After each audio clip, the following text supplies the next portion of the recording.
We had a good one at Staples last night. The Warriors trailed the Clippers by as many as 23 points, but it turned out to be the largest deficit overcome in a win this season. Golden State ended the game on a 22-5 run with a 124-117 win. Steph Curry had his fourth 40-point performance this season. Here he is after that comeback win. This just shows the resiliency of this team on the road against a good Clippers team, down 23, to never feel like we're out of it, fight our way back, get within one. They go up by 10. You feel like you get deflated at that point, but we didn't. And just had confidence down the stretch and the maturity that we relied on starting last year and building and growing into this year. 13-0. Stephen A., how crucial was last night's win for the Warriors? I don't think it was crucial. I just think it's adding dressing, just adding icing to the cake that they already have and eat frequently against the Los Angeles Clippers. I just think it's one of those situations where, Blake Griffin ultimately said it correctly. It's not really a rivalry because the Warriors are simply having their way with the Clippers when it counts most. And that's what this comes down to right now. They're walking around as the reigning defending NBA champions. Last night, particularly in the fourth quarter, they were toying with the Los Angeles Clippers. They were having fun out there.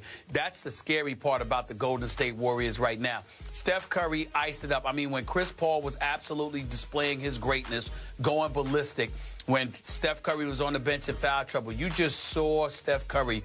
You looked in his eyes and you knew that he was going to come out there and he was going to have something to say about the outcome of this game. He was not going to stand around and watch Chris Paul put on this show.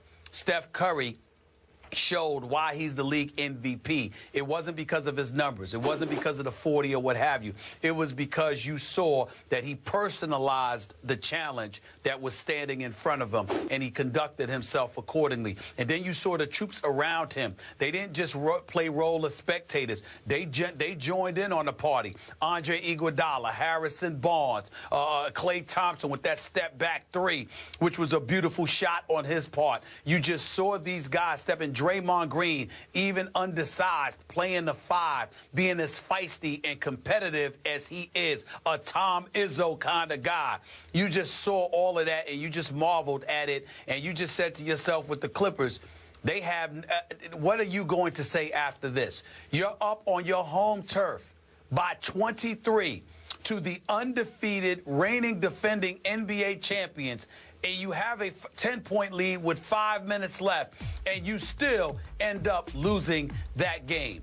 Primarily, again, DeAndre Jordan is a force defensively with his shot blocking, his rebounding, etc. But because he is a liability on the offensive end of the floor, not just with free throw shooting, but he can't score unless he's dunking, that puts more of the onus on Blake Griffin and Chris Paul. And then I'm looking at Blake Griffin. You embrace the double team. You're spinning through it. You're throwing up ill-advised shots. This dude is a tremendous player and a star in this league. But some of the decisions, you just found yourself mind-boggled. You can't afford to make those mistakes against the Golden State Warriors. The Clippers did. And the reason why the win, again, is more icing on the cake than anything else, is because the Golden State Warriors established what they already knew coming into this game. The Clippers are formidable. They are a team to be reckoned with. But they can't mess with the Warriors, period. And the Warriors showed that in L.A. at the Staples Center last night. A devastating, demoralizing loss for the Clippers. More of the same for the Warriors. So is it too early in this basketball season to say that the Warriors now own the Clippers psychologically? I would say so. I don't think it's too early for that, Skip. And the reason I don't say it's too early for that is because the only thing that could change that is DeAndre Jordan becoming a force. Yep. How can you become a force when you have no post moves and you can't shoot from the free throw line? Completely agree. Then it comes down to Blake and CP. You can't. I think they're owned right now. I completely agree, which is why it felt to me last night as if the Warriors actually enjoyed falling behind by 23 points with 9:22 left in the second quarter of that game, because they knew deep down they could come back on this team.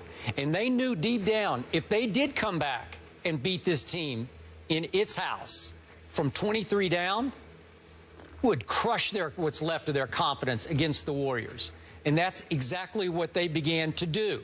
And so we saw CP3 go from doubtful before the game, as we said on the show yesterday, to sure thing in the first quarter, right? He played, and boy, did he play. He makes 7 of his 7 shots in the first quarter, and it looked like the Clippers were going to roll at home. And then what started happening? To me, just as Steph Curry is shattering the mold at 6 feet 3 inches, slim, not all that physical, as the best player in the NBA, that little guy is the best player in the NBA. Their little lineup is the best lineup in the NBA, and I've never seen it quite like this, Stephen A., and I think you haven't either. You realize their small ball lineup, when they played, you mentioned Draymond at the 5, and remember, he led the team in assists last night with 9. He is the point center for the small ball lineup. So you got Steph and Clay and Harrison Barnes and Iguodala, and then Draymond as your center. That lineup averages 6 feet 6 inches tall. Well, in today's NBA, you would say that's impossible. You're going to get killed on the boards, and they killed the Clippers on the boards. For the game, they were up 44-35 in rebounds. Guess who led the Warriors, the visiting team, in rebounds? Steph had 11. Steph Curry, little Steph's. Unbelievable. You know, thin little Steph got 11. You know, obviously he's got to get some loose ball, hustle rebounds, but 44-35 in rebounds. And those 5 guys I talked about in the small ball lineup, they all in plus minus had plus nights.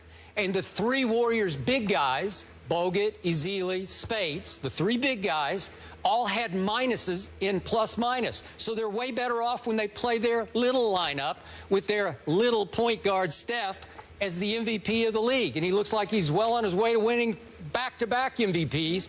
I've never seen anything quite like that.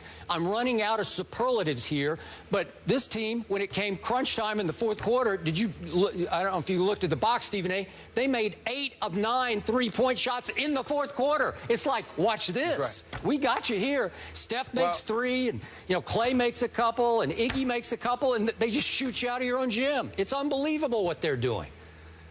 It is unbelievable, but let's break it down. First of all, when you have a presence like Steph Curry, who's the greatest shooter anybody with sense has ever seen in the history of basketball. I agree. You have somebody that you have to monitor. You have to chase him around. You have to guard him off the ball. He's running around screens and picks. He's doing all types of stuff. You've got to contend with that. But then when you have the other shooters around him, keep in mind, Skip, obviously not Andrew Bogut, who only attempted 3 shots and made 1. The other 4 guys, Klay Thompson, Harrison Barnes, Andre Iguodala, and Draymond Green, all shot better than 50% for the field last night. All of them. Every one of them. Klay Thompson had 25 on 6 of 12 shooting and 3 of 5 from three-point range. Harrison Barnes shot 9 of 15 from the field and 3 of 5 from three-point range. Andre Iguodala hit 3 of his 4 shots and both of his 3-pointers.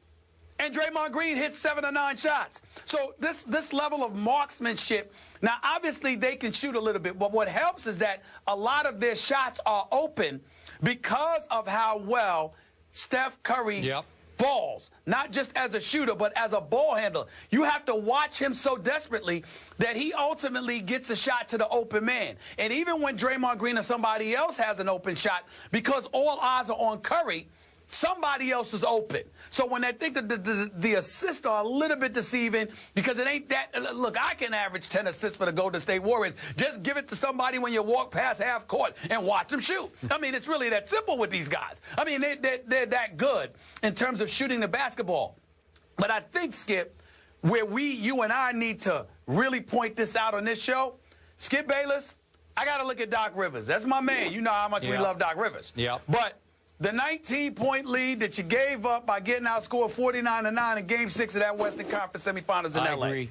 You come back. You're here in the Staples Center. You got a 23-point lead against the reigning defending NBA champions who are undefeated. And they come back, and they're literally on the court, you know, just giggling as they're torturing you, creeping up on you. They were. And you have no answer. No. So Doc Rivers, I hate to say this, Doc Rivers has 1 or 2 choices. You're going to have to figure out a way to get more production from a DeAndre Jordan to take advantage of the inevitable mismatch his presence with Blake Griffin on the court would cause? Or you going to have to make a trade and be able to go small to go up against Golden State? Because I'm here to tell you something right now. As presently constructed, the Los Angeles Clippers cannot beat the Golden State Warriors in a 7-game series. You have to find you have to be able to go small at some point. So I'm not talking about Doc Rivers, the coach, because all you can do is design plays, draw plays, motivate these guys, but you can't play for them. But what you can do is you got to get the right personnel, because if you don't, like, look at the last play, Skip. I mean, you know, you got a situation where CP3's on fire, and he's giving up the ball, and then Blake Griffin is holding it for Jamal Crawford to come around, and then some ill-advised shot gets jacked up by somebody. It's like, wait a minute. Who's the hot hand? Who can you create a shot for? We know Golden State can do it. The Clippers can't right now against them. Against everybody else, maybe. Against the Warriors. Clippers ain't winning no title with the Warriors standing in their way. As presently constructed, Doc Rivers might need to make a trade in order to eclipse the Golden State Warriors. All right, since you went there, last quick point about Doc. I've always raved about Doc on this show. I've always put him right there. We both have. With Popovich as one of the top couple of coaches in this league. I've had two basketball, NBA sources I've known for a long time. You know who they are. They're highly respected. And both have mentioned to me in the last week, you sure about Doc? Just like that. You sure about him? Yeah, I think I'm sure, because he beat Popovich last year in the first round of the playoffs. And I was impressed, man. Game 7, Staples, CP3, rose and shone in that game. I give it up. I've been critical of Chris also. But at some point, you're going to have to hold the coach accountable, too, if they continue to fade. They added pieces. They weren't the pieces to beat Golden State, but they added pieces to get better and deeper, obviously, to shore up the second unit. But maybe that's not going to help against Golden State. It's not going to help against Golden State. I mean, Josh Smith, I like Josh Smith.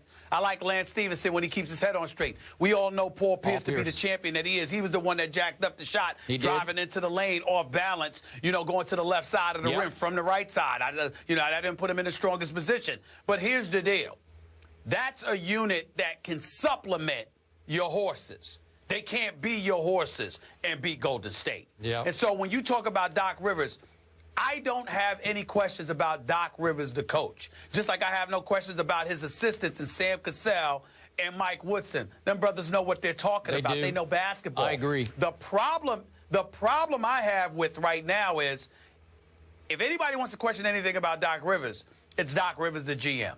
You got to find a way to get the right personnel to compete with the Golden State Warriors. They are the champions. They are the standard right now. I don't want to hurt your feelings, Skip. Not the San Antonio Spurs. The Golden State Warriors right now are the standard. It's the direction that the league is going in. Even with your Spurs, as elite as they are, Kawhi Leonard is going to be the key, because, Skip, you're not going to be able to play both LaMarcus Aldridge and Tim Duncan against them and stop them. You're not going to be able to do it. They can score on you, but you will not stop Golden State with those bigs in there. You have to be able to go small. Kawhi Leonard is going to be a key. The Clippers don't have anybody like Kawhi Leonard. They don't have that guy that can score and can be a stopper. And that's your problem. Doc Rivers, the president of basketball operations, the GM, he has got to find a way to be able to go small to beat Golden State, because being large with DeAndre Jordan ain't going to get it done. The Clippers will be perennial playoff contenders going home before the finals as long as Steph Curry and those boys are in Golden State with this roster, because they can't beat them. Not in a 7-game series. They can't do it. Sorry about this. No, go ahead. My Spurs beat Golden State at Golden State early last year, and they beat them late in San Antonio when Golden State was flying highest. I'm sticking with my Spurs. All right. I hear what you're saying. I'm saying they're the kryptonite. Okay. Speaking of Possibly. that golden You might be right. standard and that 13-0 tear, that hasn't happened in over a decade. The last time was 13 years ago. It was the Dallas Mavericks. So, again, just to put in perspective what they're doing. And the Packers were on a ridiculous tear, 6-0, and now they've dropped 3 straight. Lately, that bad man has been just bad, not in a good way. Well, that changed this weekend. The Vikings and Packers duke it out in an NFC North showdown. We'll get into it next.